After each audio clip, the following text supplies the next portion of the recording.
वाजस्वतमेतुते विश्वतः सोमवृष्णियं भवावाजस्वसङ्गते क्षीरेण स्नपयामि स्वाधिष्ठयामधिष्ठया पवस्व सोमधारया इन्द्राय पार्थवे सुतः रक्षोः विश्वदर्शनिरभियो निमयो हतं राजो दध्यपात्र ಕೊಡಿ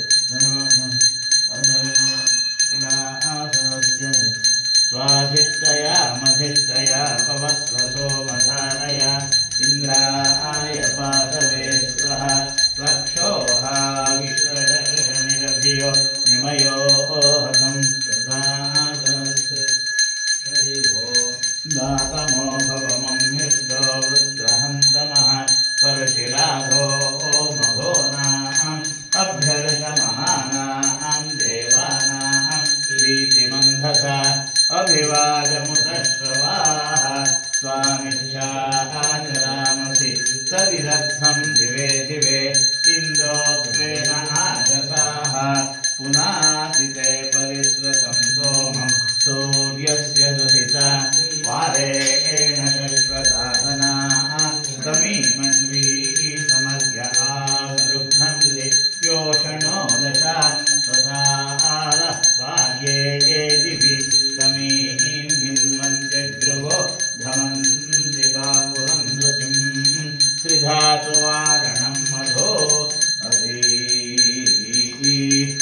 ममज्ञा उत श्रीणन्ति धेनवशिशुं सोममिन्द्राय पादवे अस्येहिन्दो मदेष्व विश्वावृत्राणि जिघ्नते शूरो मघाचमं हते पवस्वदेव वीरति पवित्रं सोमरं स्या इन्द्रमिन्दो वृषा वृषा आवच्य स्वमहित्सरो वृषेन्दोद्युम्नवत्तमः आयोनिं धर्नतिस्तदः अचिक्कददृशा हरिर्महान् मित्रो न दर्शत नक्तोषासा न दर्शते गिरस्त इन्द्रवोजसा मर्मृज्यन्ते अपस्युवाः याभिर्मदाय शुम्भते तन्त्वामदाय घृष्वय पुलोकः कृत्स्नमीमहे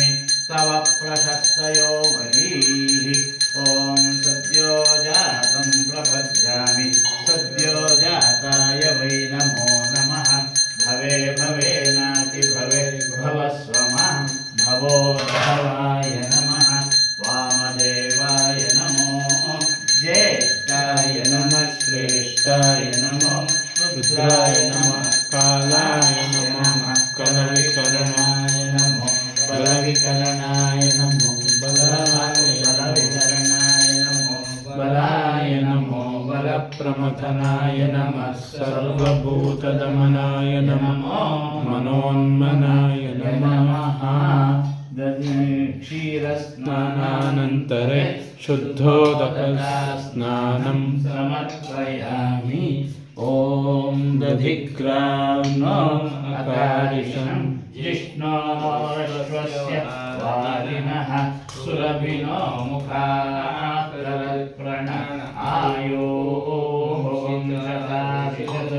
दध्ना स्नपयामि वामदेवाय नमो ज्येष्ठाय नमः श्रेष्ठाय नमो रुद्राय नमः कालाय नमः कलविकरणाय नमो बलविकरणाय नमो बलाय नमो बलप्रमथनाय नमः सर्वभूतगमनाय नमो मनोन्मनाय नमः ॐ जातवेदसे सुनवामसोमहराति यतो निदहाति वेदः स नः पर्षदति दुर्गाणि विश्वा नावेव सिन्धुं दुरितात्यग्निः ताम् अग्निवर्णां तपसा ज्वलन्ति वैरोचनीं कर्मफलेषु जुष्टाम् दुर्गां देवीं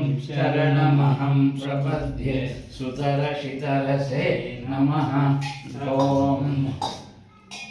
सद्यो जातं प्रपद्यामि सद्यो जाताय वै नमो नमः भवे भवेनाति भवे भवत्वमां भवोद्भवाय नमः वामदेवाय नमो ज्येष्ठाय नमः श्रेष्ठाय नमो रुद्राय नमः कालाय नमः कलविकरणाय नमो बलविकरणाय नमो बलाय नमो बलप्रमथनाय नमः सर्वभूतदमनाय नमो मनोन्मनाय नमः आपोदिष्टामयो भवत्तानवोर्धेर्दनाय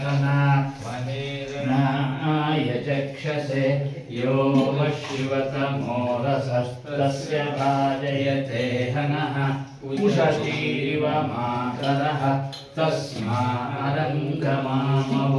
यस्य क्षयाय जिन्वथ आपो जनयथा जनः दधिस्नानानन्तरे शुद्धोदकास्नानं समर्पयामि शुक्रमसीद्यस्य परमेष्ठि आज्यं गायत्री आज्याभिषेके विनियोगः ॐ शुक्रमसि ज्योतिरसि तेजोसि देवो वस्सवितोत्पुनः त्वच्छिद्रेण पवित्रेण वसो सूर्यस्य रश्मिभिः आज्येन स्नपयामि अघोरेभ्यो घोरेभ्यो घोरघोरतरेभ्यः सर्वेभ्यः सर्वेभ्यो नमस्ते अस्तु रुद्ररूपेभ्यः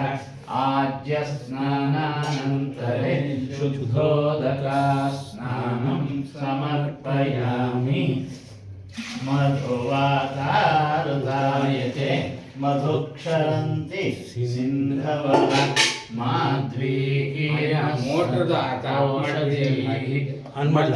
मूढमुदोषसि मधुवत्पार्थिवं व्रजाः मधुद्योरस्तु नः पिता मधुमान्नो वनस्पतिः मधुमान्नस्तु सूर्यः माध्वीर्गावो भवन्तु नः मधुना स्नपयामि तत्पुरुषाय विद्महे महादेवाय धीमहि तन्नो रुद्रः प्रचोदयात् मधुस्नानानन्तरे शुद्धोदकास्नानं समर्पयामि स्वातुपवस्व दिव्याय चिन्महे स्वातुन्द्राय सोहवीतुनाम्ने स्वातुर्मित्राय वरुणाय वायवे बृहस्पतये मधुमाङ्गदाभ्यः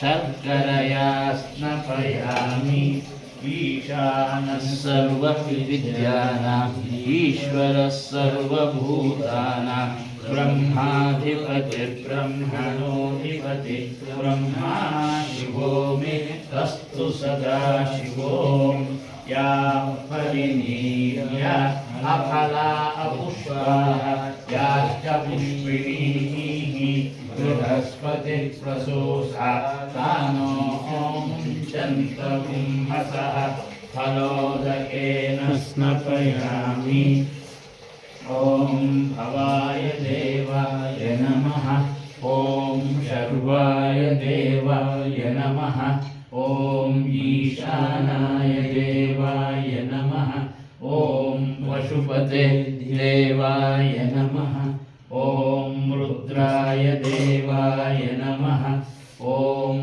उग्राय देवाय नमः ॐ भीमाय देवाय नमः ॐ महते देवाय नमः ॐ भवस्य देवस्य पतये नमः ॐ शर्वस्य देवस्य पतये नमः ॐ ईशानस्य देवस्य पतये नमः ॐ पशुपते देवस्य पत्न्यै नमः ॐ रुद्रस्य देवस्य पत्न्यै नमः। ॐ उग्रस्य देवस्य पत्न्यै नमः। ॐ भीमस्य देवस्य पत्न्यै नमः। महते देवस्य पत्न्यै नमः। ॐ फलाभिषेक स्नानं समर्पयामि। हिरण्यपात्रं मधोः पूर्णं ददाति। मधव्योऽसानीति एकदा ब्रह्मणमुपहरति। एकदैव यजमानः आयुष्तेजो ददाति। मङ्गलनीराजनं दर्शयामि। फलमुत्तमस्य चण्डेश्वराय नमः। देवस्य निर्माल्यं विसृज्य आपोहिष्टमयो भुवः। तानवूर्जे ददातन महेरणा यचक्षसे।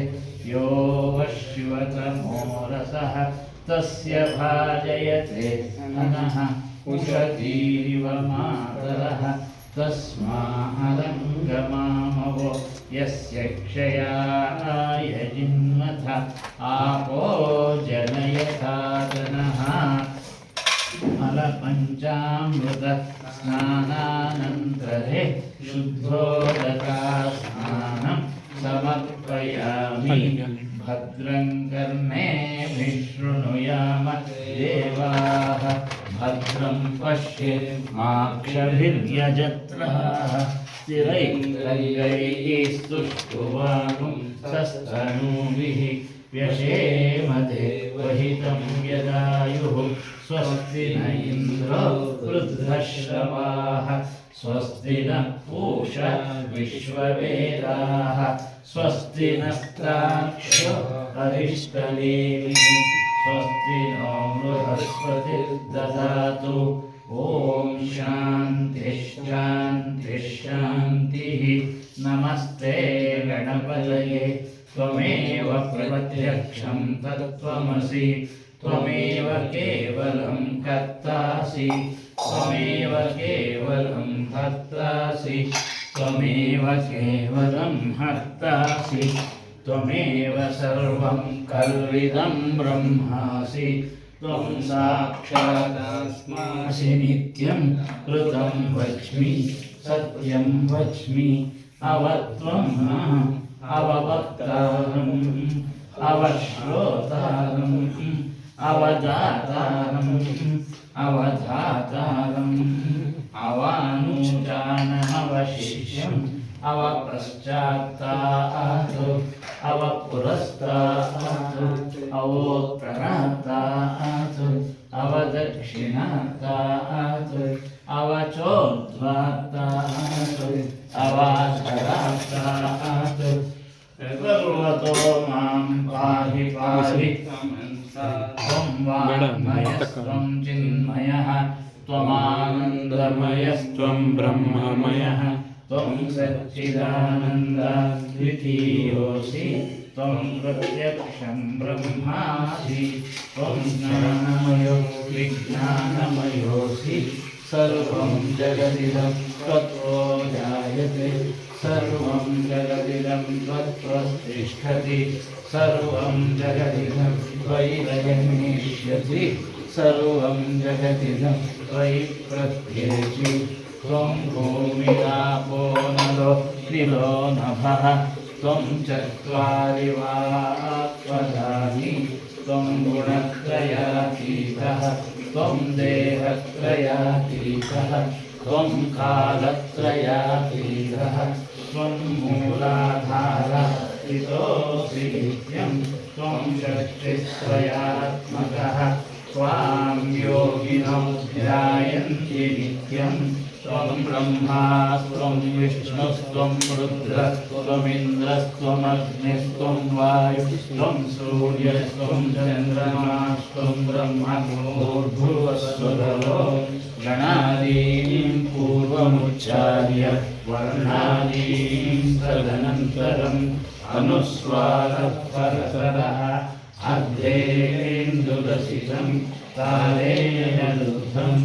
एक तत्त्वमनुस्वरूपं जकारो पूर्वरूपम् अकारो मध्यमरूपम् अनुस्वारश्चान्त्यरूपं बिन्दुरुत्तररूपं नादः सन्धानं सरुन्मिता सन्धिः सैषा गणेशविद्या गणकर्षिः निषद्गायत्रीश्चन्दः श्रीमहागणपतिर्देवता ॐ गं गणपतये नमः एकदन्ताय विद्महे वक्रतुण्डाय धीमहि तन्नो दन्ती प्रचोदयात् एकदन्ताय विद्महे वक्रतुण्डाय धीमहि तन्नो दन्ती प्रचोदयात् एकदन्तं चतुर्हस्तं पाशमङ्कुशधारिणं रदं च वरदं हस्तै बिभ्राणं मूषकध्वजं रक्तं लम्बोदरं शूर्पकर्णकं रक्तवाससं रक्तगन्धानुलिप्ताङ्गं रक्तपुष्पैः सुपूजितं भक्तानुकम्पिनं देवं जगत्कारणमच्युतम् आविर्भूतं च सृष्ट्यादौ प्रकृते पुरुषः परम् एवं ध्यायति यो नित्यं स योगी योगिनां वरः नमो रातपतये नमो गणपतये नमः प्रमथपतये नमस्ते अस्तु लम्बोदराय एकदन्ताय विघ्ननाशिने शिवसुताय श्रीवरदमूर्तये नमो नमः भद्रं कर्णेभिः भद्रं पश्येमाक्षभिर्यजत्राः गिरैरङ्गैः स्तुष्टुवाहुं शस्त्रनूभिः मदेवहितं यदायुः स्वस्ति न इन्द्रो वृद्धश्रवाः स्वस्ति नः पूषा विश्ववेदाः स्वस्ति नस्तार्क्ष्यो अरिष्टनेमिः स्वस्ति नो बृहस्पतिर्दधातु ॐ शान्ति शान्ति शान्तिः ॐ पूर्वोच्चरिते विशेषणविशिष्टायाम् अस्यां शुभतिथौ अस्य यजमानस्य वसिष्ठगोत्रोद्भवस्य श्रीधरशर्मणः रोहिणी नक्षत्रे वृषभराशौ जातस्य पत्न्याः इन्दिरानाम्न्याः उत्तराषाढा नक्षत्रे धनुर्राशौ जातायाः पुत्रस्य आर्द्रा नक्षत्रे मिथुनराशौ जातस्य गिरीशनामधेयस्य सकुटुम्बानाम् इष्टकामना सिद्ध्यर्थं प्रदोषपूजा किं कर्म करिष्ये यजमान्याः गोत्रस्य आत्रेयगोत्रस्य अनितानाम्न्याः सवितानाम्न्याः पूर्वाभाद्रा नक्षत्रे कुम्भराशौ जातायाः मीनराशौ जातायाः शरत् नामधेयस्य हस्ता नक्षत्रे कन्याराशौ जातस्य भव्यानाम्न्याः उत्तराषाढा नक्षत्रे धनुर्राशौ जातायाः अव्युक्त नामधेयस्य आश्लेषा नक्षत्रे कर्काटकराशौ जातस्य कौशिकगोत्रस्य कार्तिक ज्येष्ठा नक्षत्रे वृश्चिकराशौ जातस्य श्वेतानाम्न्याः हस्ता नक्षत्रे कन्याराशौ जातायाः अक्षरानाम्न्याः मृगशिरा नक्षत्रे वृषभराशौ जातायाः सकुटुंबानाम् इष्टकामना सिद्ध्यर्थं प्रदोषपूजा किं कर्म करिष्ये ಮಾಡಿದಿನಿ यजमानस्य पूर्वसङ्कल्पप्रकारेण नागराजकिणिनामधेयस्य सकुटुम्बानाम् इष्टकामनाफलसिद्ध्यर्थं फलपञ्चामृतपुरस्सर एकवाररुद्राभिषेकपूर्वक प्रदोषपूजा किं कर्म करिष्ये ॐ हिरण्यवर्णां हरिणीं सुवर्णरजतस्रजां चन्द्रां हिरण्मयीं लक्ष्मीं जातवेदो मावः तां मावः जातवेदो लक्ष्मीमनगामिनीं यस्यां हिरण्यं विन्देयं गामश्वं पुरुषानहम् अश्वपूर्वां श्रतमध्यां हस्तिनादप्रबोधिनीं श्रियं देवीं मुद्वक्वये श्रीमां देवी विजुषतां कांसोऽस्मितां हिरण्यप्राकाराम् आर्द्राञ्जलन्तीं तृप्तां तर्पयन्तीं पद्मे स्थितां पद्मवर्णां तामिहोपह्वये श्रियं चन्द्रां प्रभासां यशसा ज्वलन्तीं श्रियं लोके देवदुष्टां उदारां तां पद्मिनीं शरणमहं प्रपद्ये लक्ष्मीर्मे नश्यतां त्वां मृणे आदित्यवर्णे तपसोऽधिजातो वनस्पतिः तव वृक्षोऽथ बिल्वः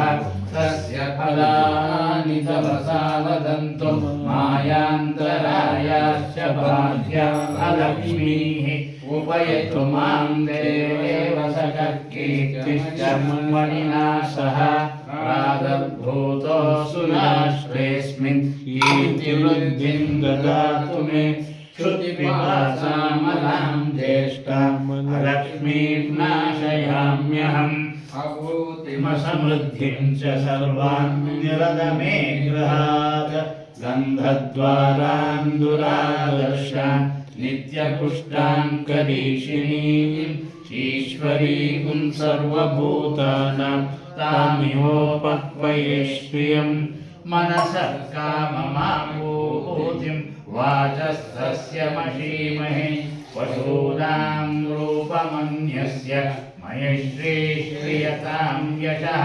कर्दमेन प्रजाभूत मयि सम्भव कर्दम श्रियं वासय मे कुले मातरं पद्ममालिनीम् आपसृजन्तु स्निग्धानि चिक्लीतवसमे गृहे निज देवीं मातरं श्रियं वासय मे कुले आर्द्रां पुष्करणीं पुष्टिं सुवर्णां हेममालिनीं सूर्यां हिरण्मयीं लक्ष्मीं जातवेदो महावः आर्द्रां यज्जरणीं यष्टिं पिङ्गलां पद्ममालिनीं चन्द्रां हिरण्मयीं लक्ष्मीं जातवेदो महावः तां महावः जातवेदो लक्ष्मीर्मनपगामिनीं यस्यां प्रभूतं विन्देयं कामश्वं पुरुषानहम् यश्वप्रियतो भूत्वा गृह्यादाज्यमन्महम् श्रियं पञ्चदशं च श्रीकामः सततं जपेत् पद्मालये पद्मभूरो पद्माक्षी पद्मसम्भवे त्वं मां भजस्व पद्माक्षे येन सौख्यं लभाम्यहम् अश्वदायी गोदायी धनदायी महाधने श्रियं मे जुषतां देवी सर्वकामांश्च देहि मे पुत्रपौत्रधनं धान्यं हस्त्यश्वानि गवेरथं प्रजानां भवति माता आयुष्मन्तं करोतु माम् धनमग्निर्धनं वायुः धनं सूर्यो धनं वसुः धनमिन्द्रो बृहस्पतिः वरुणं धनमश्नुते वैनतेय सोमं पिब पिबतु रुद्रः सोमं धनस्य सोमिनो मह्यं ददातु सोमिनी न क्रोधो न मात्सर्यो न लोभो न अश्रुरामतिः भवन्ति कृतपुण्यानां भक्तानां श्रीसूक्तं जपेत् सदा चन्द्राभां लक्ष्मीं ईशानां सूर्याभां यमैश्वरीं चन्द्रसूर्याग्निसर्वाणां महालक्ष्मीम् उपास्महे वर्षं तुते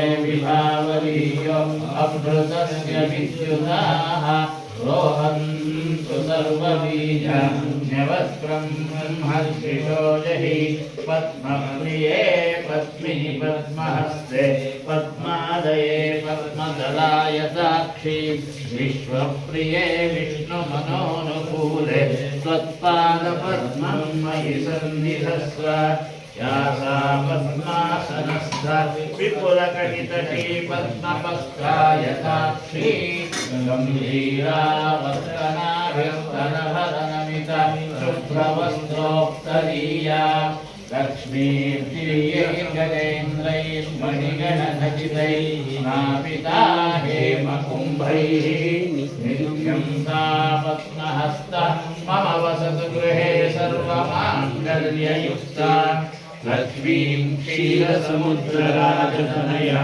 श्रीरङ्गधामेश्वरीं दासीभूतसमस्तदेववनितां लोकैकदीपाङ्कुरां श्रीमन्मन्दकटाक्षलब्धविभव ब्रह्मेन्द्रगङ्गाधरान् त्वां त्रैलोक्यकुटुम्बिनीं सरसिजां वन्दे मुकुन्दप्रियां सिद्धलक्ष्मीर्मोक्षलक्ष्मीर्जयलक्ष्मी सरस्वती श्रीलक्ष्मीर्वरलक्ष्मीश्च प्रसन्न मम सर्वदा वराङ्कुशोपाशमभैद्यमुद्रां करैव हन्तीं कमलासनस्थां ककोटिप्रतिभां त्रिनेत्रां भजेहमाद्यां जगदीश्वरीं त्वां सर्वमङ्गलमाङ्गल्ये शिवे सर्वार्थसाधिके शरण्ये त्र्यम्बके देवी